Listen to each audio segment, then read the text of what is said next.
You are listening to Eye of the Triangle, WKNC's weekly public affairs program from the campus of North Carolina State University in Raleigh.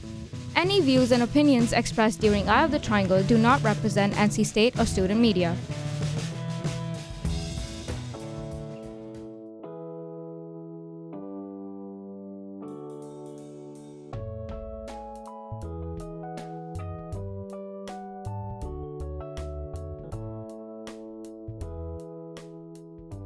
Thank you for listening to WKNC 88.1. My name is Brayton Hill, and a couple of weeks ago, I got to attend Brain Night at the North Carolina Museum of Natural Science.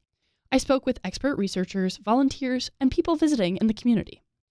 Chris Smith, the coordinator of current science programs at the museum, tells us more about what Brain Night is. Brain Night is a signature part of the Science Cafe series at the North Carolina Museum of Natural Sciences. So on the third Thursday of every month, I invite a guest speaker to come into the museum and they share their science with us. We ask questions. People hang out in the cafe. It's generally a great time. But for Brain Night, this is our big night of the year because collaborators at North Carolina State University join with me to bring in dozens of exhibitors and hundreds more people, greatly expanding the reach of the night and sharing all of the incredible neuroscience research, brains, behavior, and all the ways that it's related to what's happening at NC State and connecting that with natural sciences that we do here at the museum. The keynote speaker for Brain Night 2026 was Dr. Krista Baker of the Baker Lab at NC State. Her research focuses on auditory neurons in the fruit fly brain. I spoke with her postdoc, Dr. Alexandra Venuto, about the lab's research. We look at acoustic communication in fruit flies. So you might not know that flies actually sing to each other when they're courting. Specifically in melanogaster, which is like your traditional fruit fly, the male will sing to the female by vibrating his wings. And so what we have here today is when we shine red light on these flies, they're genetically engineered and modified to respond to that red light with various courtship behaviors like movement or movement of wings and things like that.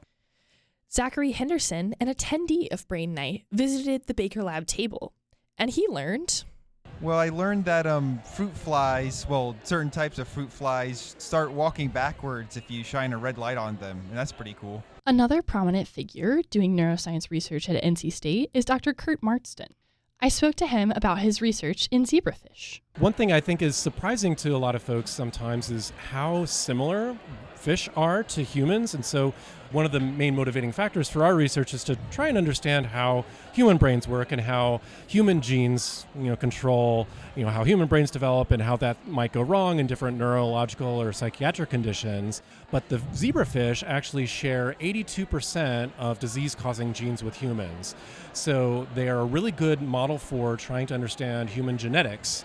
And the fact that they are transparent when they're really small allows us to visualize and see how their brains are put together and see how those different genetic factors might cause brains to develop erratically and cause behavioral challenges like occur in humans. So that's our goal, is to really use the zebrafish to try and understand and find ways to improve human life. My lab at NC State has participated in the Brain Night event for 7 or so years, excluding the COVID years.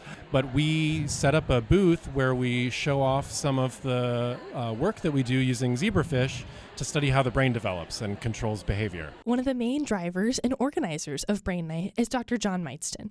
His table every year brings real human brain specimens for visitors to hold.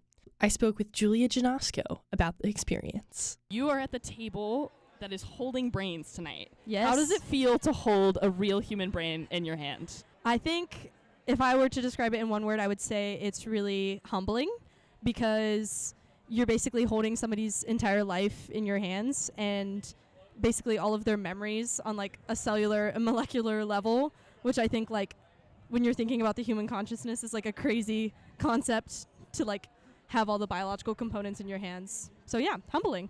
Also representing NC State at Brain Night was the Neuroscience Club. Emily Phillips talks about what Neuroscience Club is.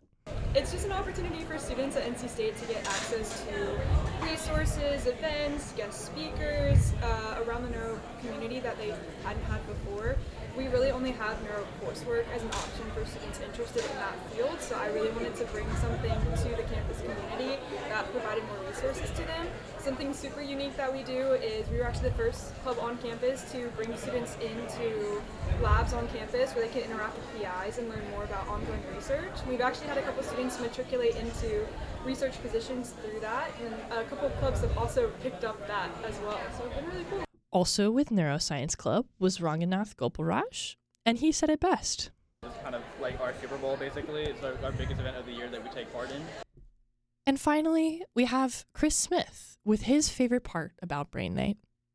Okay, trying to pick my favorite part of Brain Night is tough because it's such a great night. I mean, having hundreds of people come into the museum to do any of our programming is fantastic because it means we're reaching people, they're taking in science and nature and learning about what's happening in their community here in North Carolina. That's pretty special. My favorite thing about Brain Night, though, is holding real human brains. It's got to be. NC State, the Meitzen Lab, they do such a fantastic job of using these specimens to educate people about the brain. And there really is something incredible about getting to hold just a few pounds of that gray matter and imagine that all of someone's thoughts, imaginings, and life history is sort of stored and generated from that organ. That's very special.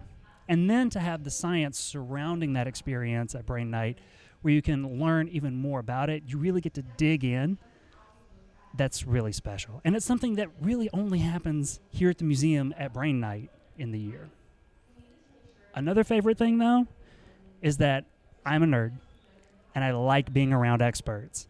And so when we actually do the Science Cafe program, and the guest speaker, the keynote for the night, gets up on stage and they start really diving in on their specific piece of the brain and brain science and the insights that we're getting from it and the way that it changes our perceptions of the world around us. Learning about our own brains and about the brains of other organisms, it gives us unique insight into the world and how things just operate around us, right? Brains are it as far as that goes. So hearing from experts who are diving in, going real deep, but doing it in a way that engages people, that gets us thinking and gets us seeing the world in a new light. I mean, that's incredible.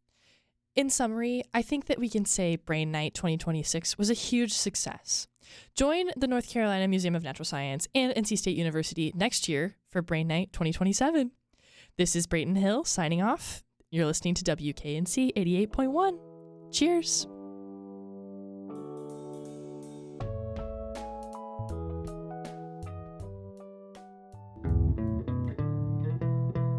This has been Eye on the Triangle from WKNC 88.1 FM HD1 Raleigh.